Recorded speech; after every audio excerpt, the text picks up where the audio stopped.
my dudes, my name is Tiffany. Welcome back to my series, Internet Analysis, where I like to research and discuss things relevant to social issues and media. Today, I have a very interesting video for you guys. But first, I want to give a huge thank you and hello to all of my new subscribers. My last video that I posted less than a week ago just hit 1 million views today, and that has never happened to me ever before in my YouTube career, so I'm still kind of in shock. Also wanted to mention that I have a vlog channel and a podcast in case you're interested in more casual content from me. Thanks. Okay, let's jump right in. So I got a DM on Twitter from an account claiming to be Essena O'Neill. And of course I thought it was fake because Essena famously quit social media in 2015 at the height of her fame. Basically at the time she went viral for coming out and admitting that her Instagram posts were all fake or very staged. And her main point was that social media is not real life. I was miserable. I had it all and I was miserable because when you let yourself be defined by numbers, you let yourself be defined by something that is not pure, that is not real, and that is not love. It's important to remember that was 2015. Obviously today, those kind of ideas are very well discussed, very well known. We have a lot more insight into the life of an influencer these days, but back then, there really were not any big Instagram models or big YouTubers talking about those issues. So that's why her story was so intriguing and went viral and really did inspire a big conversation online about those issues: body image, social media versus real life, social media addiction. Ironically, her saying that she was going to quit social media caused her to gain tons of new followers, and I think her Instagram peaked at like 1 million. But anyway, this hit very close to heart for me at the time because Essena was actually one of the Australian YouTubers who inspired me to go vegan. I had subscribed to her on YouTube, I followed her on Instagram, and actually when all of this broke, I made a little video about it. Don't watch it, not worth it. Anyway, so she basically announced that she was going to be quitting social media, leaving the influencer life behind, and she started to make a series of videos that she posted on Vimeo because it was less focused on views and comments. She viewed it as a more like artistic website. The series was called Behind the Image, and she would basically go through her Instagram posts individually and examine and explain like exactly what she did to prepare for those pictures and how they're not the candid, beautiful, perfect, effortless shots that she had tried to make them seem like they were. I was scrolling through the brand's Instagram, looking at all the other models that they usually use. Oh my gosh, everyone is so much more thinner than me. They probably don't even need this makeup. Like, I need so much more makeup than them. I just felt horrible. I remember looking at all these photos and thinking, like, this sucks. Like, I'm such a fraud. Like, and it's so funny because if you look at this photo or any of the other professional photos from the shoot, I look just like those girls. And I don't know if it was like body dysmorphia or it was Photoshop or it's obvious editing and makeup, yes, but it is this whole idea that I'm smiling, looking beautiful in this photo, and that was nothing what I thought of in real life. And she also launched a website which was called letsbegamechangers, which was basically a blog. You know, she was sharing some of her feelings, especially as everything went viral. So I actually used the Wayback Machine to go back and look at the website because I couldn't remember exactly what was on it. She was also sharing some of her favorite like documentaries, books, information, things about veganism. She wrote a lot about like consumerism and what it was like advertising on Instagram and feeling like she was literally just a billboard or a mannequin to put all these clothes on. Anyway, overall with the blog website, I was pretty impressed with how much she actually was posting. There was more content on there than I had remembered. And importantly, there was also a crowdfunding option on the website. So she had like a support me page, and she said basically, if you like the content that I'm making, if you want to support future content, you can click here. I think she said like pay what it's worth to you. Just asking for any donations because she didn't want to do any more sponsorships. She didn't want to do any more advertisements. She didn't have ads on the website. But then a few months later, the website was suddenly shut down. And obviously people were calling it a scam because she had accepted that money from people promising content, and then suddenly it was gone. People were basically saying she's just gonna get a book deal and end up making a ton of money off of all of this and it's all gonna be a lie. So it's been 4 years and people still watch and comment on videos that people have re-uploaded pretending to be her. Remember Essena? I wonder where she is now. Wonder how she's doing. So anyway, this is all the context that's spinning around in my head as I get this DM from this person who says they're Essena. Hey, hope this isn't too strange, but I've really enjoyed your videos the last few years. I hope you don't mind. I've linked a couple of your amazing vids on my new site. Would love to chat all things influencer culture if you're keen. This is Essena, by the way. I can send you a pic if you want proof. So she sends a picture. Of course, I'm assuming I'm being catfished. And then after a little conversation, I say, I would love to Skype or something soon if you're down, because again, I want to see if this is actually her, because if so, holy shit. Hello, how are you? How are you? So this is very different than my usual internet analysis videos, but I am very excited. On a personal level, it has been amazing to be able to chat with Essena. The first time we Skyped, we literally talked for 5 hours. But then on like an internet analysis, social media history geek kind of level, of course I find this story so fascinating, and over the years I've wondered what she's been up to, what it was actually like. So I am really excited and happy to be able to give Essena a little bit of a platform here to respond to these questions and share some updates about what she's been doing. So feel free to kind of listen to the rest of this video like a podcast, because I'm interviewing her and asking her some of the biggest questions about her infamous exit from the internet. After 4 long years, Essena O'Neill is back. What has she been up to and what is she doing now? Yeah, 4 years. A lot can change. What have I been doing? I've been studying. I've been working many shitty jobs, and I've been struggling. It hasn't been great. Yeah, the website. So, I don't know if you guys remember, but I tried to do kind of like an opinion piece, something that for me was different than just maybe what I used to do online, which was kind of a lot body focused and kind of had a lot of fashion and beauty as well. And I don't know what, I hit something and I was like, oh, I don't want to do this. There's so much obviously around those themes and I write a lot about it, hence the website. So it's kind of just my collective thoughts, what I make sense of the world. It's purely opinion. It's kind of just theories and people that I find inspiring, role models that have helped me the last 4 years. It's kind of just everything I love and everything I just think is a bit fucked up. So yeah, it's a bit of everything. So why did you quit social media altogether instead of kind of just coming clean and staying as a more positive and honest influence? Short answer, I felt really lost. I really struggled with fame. I got so involved, like Instagram just came out when I was 14 and that's kind of when it all started. So from kind of 14 to 19 when I quit, like that was my whole life. That was my whole social circle. It was my dating. It was just everything. And that whole kind of like, self and other and boundaries and, work and friendship. Like that just blended for me. And I started just seeing things that I didn't like in myself, like more than, and that was terrifying because I just so clearly knew what I didn't want in myself. But I didn't know what I did want. I think that was a lot of the distress and so I quit because I wasn't happy. It wasn't making me happy and I kept going on these circles, and for me I felt like this idealized body and like this kind of like obsession with like looking a certain way, like that was big for me. So this is something that is really fascinating to me. First of all, I wanted to know what it's like going viral, obviously having tons and tons of news outlets posting articles about you, and also what responses did you get from people both online and in your real life? I woke up, it was my 19th birthday, and I remember there was this headlines everywhere, and for me, it was just positivity. Like the first morning was just like all these people saying they felt me, that they felt the same way but didn't know how to say it, and like people saying I was so brave, and like just all these things that they were dealing with too, and I think that just like fueled my fire. I was like, oh my god, it was an explosion.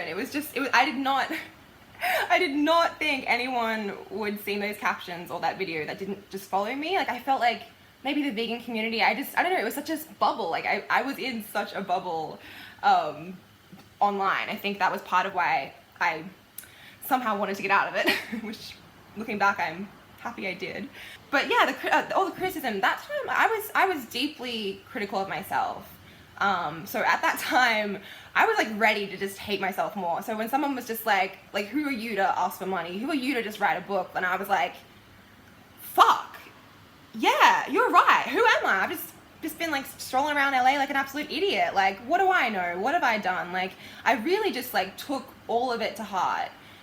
And it sucked because also, and it's uncomfortable to talk about, but I feel like the people in my life then, they had a certain point of view and my point of view was different, and I felt so alone and alienated and like I was crazy, and a few people did say that to me, and I think that hurt me a lot, and that was my silencing. Like after I thought someone was like, you're not okay, you need serious help, and I wasn't okay, so I think that was abundantly clear. That hurt. I don't know, that really hurt me, and that just made me feel so shameful that I'd embarrassed my family, that I'd just been making a fool of myself, that I just, that stuff should have been saved for therapy, and it's been 4 years, and I'm thankful it happened. I can't regret things, but everything with the money and it was a mess. I was just trying to have a little blog and not do sponsorships, and what it blew up to was just all too much for me, and yeah. Some people said that it was hypocritical that you left social media only to create a new series of videos, a website, and an upcoming book. So how do you respond to people who say that all of this was basically just marketing and self-promotion? And how do you think a website was meant to be different than social media?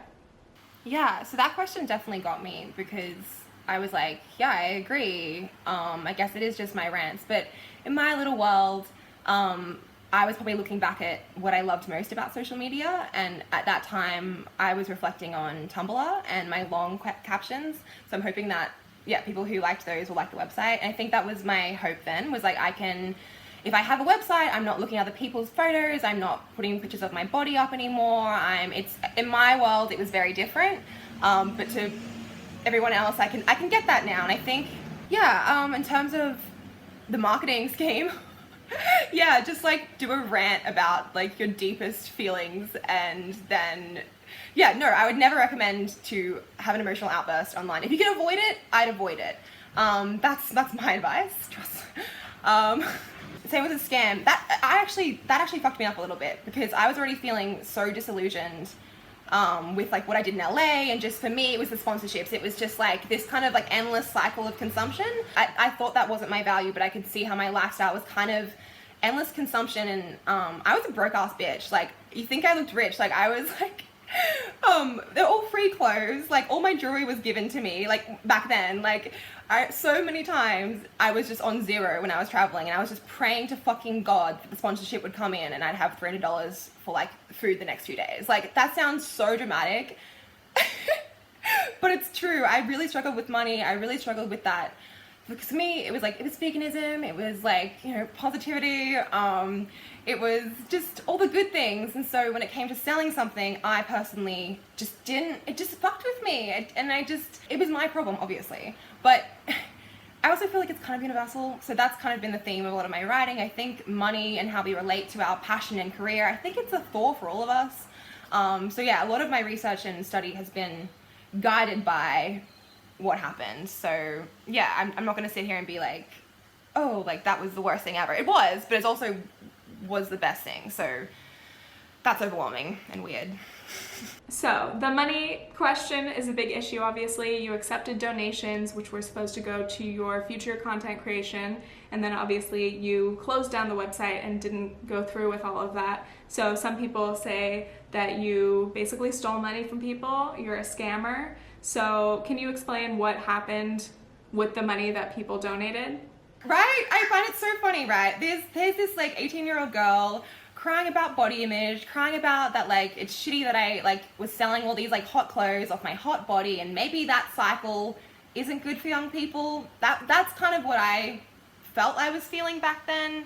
So the irony that everyone's like, she's stealing all this money, like I was like, holy shit, like I needed money for rent. Like I could not, there's no way to say it other than I didn't feel safe with where I lived, where I was. I just came back from LA. My family dynamics were insane.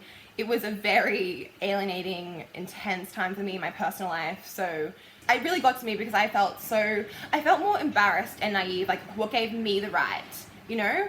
And so I think after 4 years, I'm like, okay, I really do think the website, I like it, I think it's a value, so I'm just, like, I'm doing the same thing. I think a lot of people have this idea that you scammed everyone, like you accepted all this money and then did nothing for it, so I think that's a big question. Yeah, that's definitely how I felt as well. So it was about 10 grand I got given, which I thought was amazing and insane, and for me that was a lot of money, and that was amazing. But as soon as I felt like I couldn't create content and I just lost all trust in who I was and what I was doing, and yeah, maybe I'm just being emotional and scamming people. Maybe that's who I really am, you know? So I just panicked. I donated about half of it, just random charities. I'm sure you can look them up. It was out of panic. I just wanted to do like the right thing. Looking back, I wish I would have just figured out how to refund, but I'm sorry, I was just so fucking dumb. It was just, yeah, I just wanted it to be over. I think I just panicked, and I was just like, okay, donate. And then because I could only do a certain amount a day, I ended up seeing a therapist, and I was talking to her about it, and she was like, look, like, you know, like, that's just, like, you're just giving money away to charities. Like, maybe you could just go away for 3 weeks, like, clear your head. So then I volunteered in Cambodia. So many sleepless nights where I've just been, I'm never going to be able to pay those people back. Like, I live paycheck to paycheck. So that's why I'm really passionate about UBI and social services, because I think it could be easier for everyone.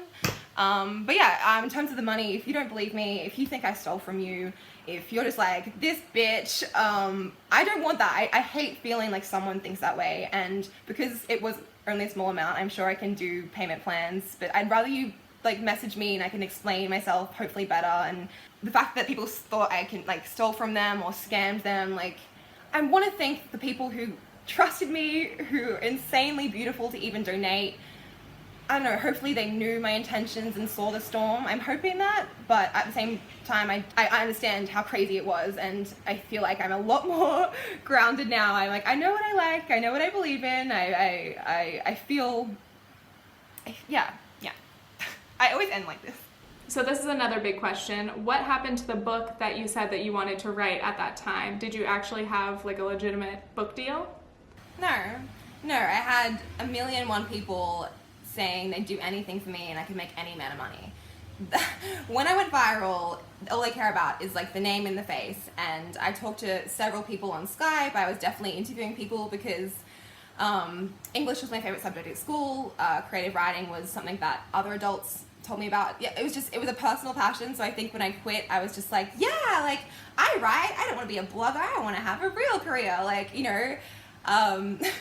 But very, very quickly, as soon as I started talking to people, it was just like people just would say anything to just try and get me to like sign something, so then they could just, you know, make money off it, like off the virality of it. They were just so two-faced. It was a nightmare, and I'm sorry, and I learned valuable lessons from that. So yeah. This was a question from one of my Instagram followers. She asked, do our lives actually improve when we quit social media? And do we exist if we are not online? So for me, especially being an influencer, it literally was my life. It was like how I met people I dated. It was just a whole world of its own. And yes, I do think, I'd say it's not about social media, because I think that's such a vague term. Like, it's just internet communication. Like, I think it's, for me, it was more neoliberal values that I was honestly talking about, which now I have words for. But yeah, social media, I think it's like, what do you want from life? You know, like, you just gotta be like, I didn't want to be an influencer. I was like, shit, this is shit. Like, I can't do it. I want different things. So I think it's different if you're an influencer versus just social media in general, taking a detox.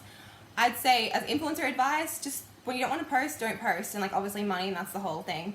But just sit back, watch, find YouTubers you like, find people you like support people. I think I really like got into my content. Like, now I love YouTube for like other people, you know, like I had a very different relationship with social media, that was completely my own context. So yeah, I think just to say a blanket, social media is good or bad, I think that's stupid. I think like that doesn't get you anywhere. Like, it depends on what you want, what you're doing, what your life's at. I think if you are wanting maybe deeper relationships and all that kind of crap, then yeah, if you're gonna be online all day and not do other things. But I also know what it's like to feel like shit and not want to be in the world. Like that's been me for 4 years. I've been very isolated, and I've smoked a lot of weed, and I've read a lot of books, and I've fallen in love with YouTube, like the last year especially. Like, it's my favorite thing to do in the mornings.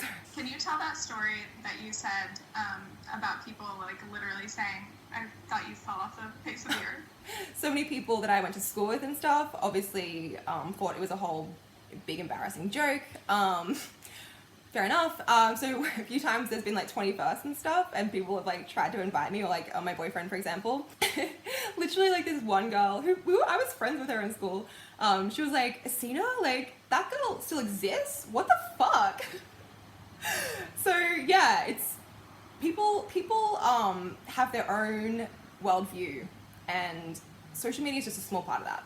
For me, I think it's like you need to have something else. Like, I didn't have anything else. Like, it was my friendship, it was my career, it was my relationships, it was how I educated myself, it was everything. So I'd say it's more about, you need to have like other things than your online and personality. That's what I would, like, that sounds obvious, I know, but, well, we're all obsessed and we don't, it's just, you know, it's the, yeah. So when you say that you quit social media, I've always wondered, like, did you have private, like, low-key accounts still, or did you actually really completely get off of social media? I was convinced that social media made me lose myself. How I used it, how intensely I used it. So yeah, I did just like want to disconnect as much as possible. Like I didn't really use it for friends and family. Like I did use it mostly for like my personal like opinions and work. So it wasn't ever like a social thing for me. Like really, like that might sound weird, but I just didn't use it for friends and family that much. And because at that time, all of my friends would influence, like, so I did, yeah. Were you ever tempted to come back to social media, and what did you miss most after you left? Besides from the insane pleasure of earning money like that, yeah, number one, money, of all things, of course. No, it's working minimum wage and then getting paid to promote like a cute vegan product. It's different. It's a different life. It's a different whole fucking world. And probably even more than that, way more than that. Having that connection like I had online, it's taken me 4 years to realize, like, I think it was rare. I think my audience was like especially because I feel like it was built on Tumblr as well. Like, it was so much, like, it was before veganism was fucking trending, bitches. It was just so in the grips of just like talking about, yeah, like it was, the whole idea was like talking about our bodies, talking about body image. Like, I feel like my Tumblr was very young orientated, but it was real for me. And I've spent so many years just like hating myself, thinking that I was just delusional and just, but no, I think as much as I can critique myself, there was something so special about what I had online, and I just want it again. You don't know what it's like to have people who actually listen to you, who actually want to read every word you write, who actually take the time to say, wow, I loved your opinion, or wow, this made me think this, they made me think this. Like, that type of back and forth, that made me vegan, that made me be like eco-friendly with fashion. My audience educated my content. Like, that's the fucking truth. I think it's taken me ages to realize just the value of criticism for my life and my journey. Like, even when I quit, people saying that I was like just doing it for money or attention, like I was like, shit, am I? And I needed that step back. So I've really come a whole like 360 from being like everything has to be perfect and positive, and kind of being like, what does that actually mean at the end of the day? Or are they just ideas that we kind of have and put on situations? Because I think for me, real criticism is passion, is heart, is like, no, I'm seeing something and I'm feeling a certain way. And I didn't know how to conceptualize that when I was younger. I was like, oh shit, I've made people feel bad, I've hurt some people's feelings, that's wrong. So in terms of, but I think, yeah, 4 years, I think it's so invaluable to have an audience that's honest with you.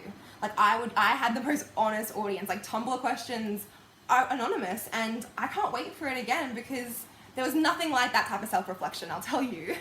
You can't do it yourself. I don't think so. I think we live in such an individualized culture, and I think sometimes you just can't see yourself. Like, that's why we need humanity to kind of just, that's how we got here. These next questions are a little bit easier. First being, are you still vegan? Fuck yes. Me personally, like animals have lives and flesh, just disgusts me. I know that's gonna offend so many people, but that's where I've been. Like, veganism for me is like a lifestyle. It's a way to be. I'm definitely not a perfect vegan. I have eaten cheese and dairy ice cream a handful of times. It was delicious each time. Most of the time I was drunk. I'm saying that just to say that I used to be a real perfectionist online. I think that's something I really critique a lot now, is kind of like, I don't know, I always had something to, I always just had this like image to like uphold to, or like there was always like this person in my head telling me like what was right and wrong all the time. And 4 years later, I reckon that's just boring. I reckon perfect people aren't fun to hang around. So yeah, that's... By the way, just want to jump in and say Essena and I have already talked a lot, and we've already brainstormed a couple of video ideas that we could kind of collab on together, either about influencer culture or maybe focusing on that early vegan YouTube era, because I'm fascinated by it. She was right in the middle of it. I'd love to discuss that. So if you guys want to hear anything from us, just let me know in the comments. I kind of feel like this is like a Shane Dawson-esque kind of series. Like, we're gonna end up just digging deeper and deeper and deeper, and who knows, see you 9 parts later. How has it been being back in university? Well, it's been stressful. I'm on to my 3rd attempt at a degree. I did 6 months of psych when I was doing social media back when I first finished high school. I got a good end of year score, so I was like, okay, definitely have to go to uni. Like, that was not an option. So when I quit social media, there was like a huge, like, I had to make it a career or else I just fucked up, you know? So when I went back to uni, it was amazing. I was terrified because of all what happened, and I was so determined to like be a new person. So I studied English Lit and political science just for a year, which I loved. I learned so much, fell in love with Karl Marx, alienation. They had an Australian literature was like the intro subject. Like 5 of those books are on my source list. Like it really was like, this is the right path.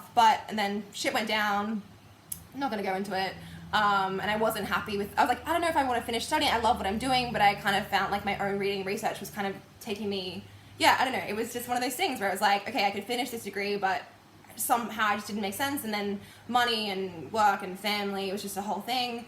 So I ended up having to move back home. Which was really a low point. That's when I found YouTube again, ironically. So anyway, I've been trying to do things for 4 years and failing. That's me. And then only last year I heard about this degree that's a small private uni, and the degree's called Integrative Psychotherapy. So it's different to obviously the psychology model, which is quite, I'd say, American-based, and it's quite CBT orientated. This degree is a lot more like integrative, which is kind of like you learn all the different types of models. There's so many different theories, but what I love the most is all of the kind of like the philosophy and like the like critical psych. There's like, it's a very, I've fallen in love with just criticizing beliefs and ideologies, and like I think I've found my place. So I'm studying that degree. It's 3 years. I'm just about to finish the first year. If you're not genuinely passionate about what you're studying, like I feel like that's a sign to maybe not waste the time and money. I mean, I felt so bad about quitting again. So to find this degree just feels like, I feel so much better about myself. I feel a lot more like, okay, I have something, which is why it's making me say, like, don't feel upset if you don't have something that you really can hold on to, because it's good that you're not holding something you don't like. I don't know, I'm just saying crap, but...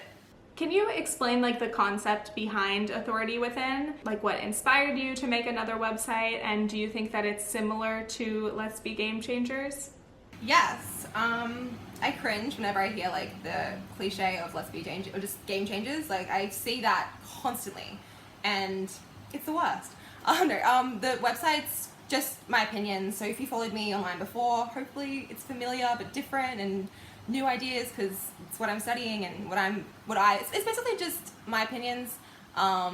It's the AuthorityWithin is the idea is kind of just a theme in my life has been, shit, how do I trust myself? How do I know what I believe in?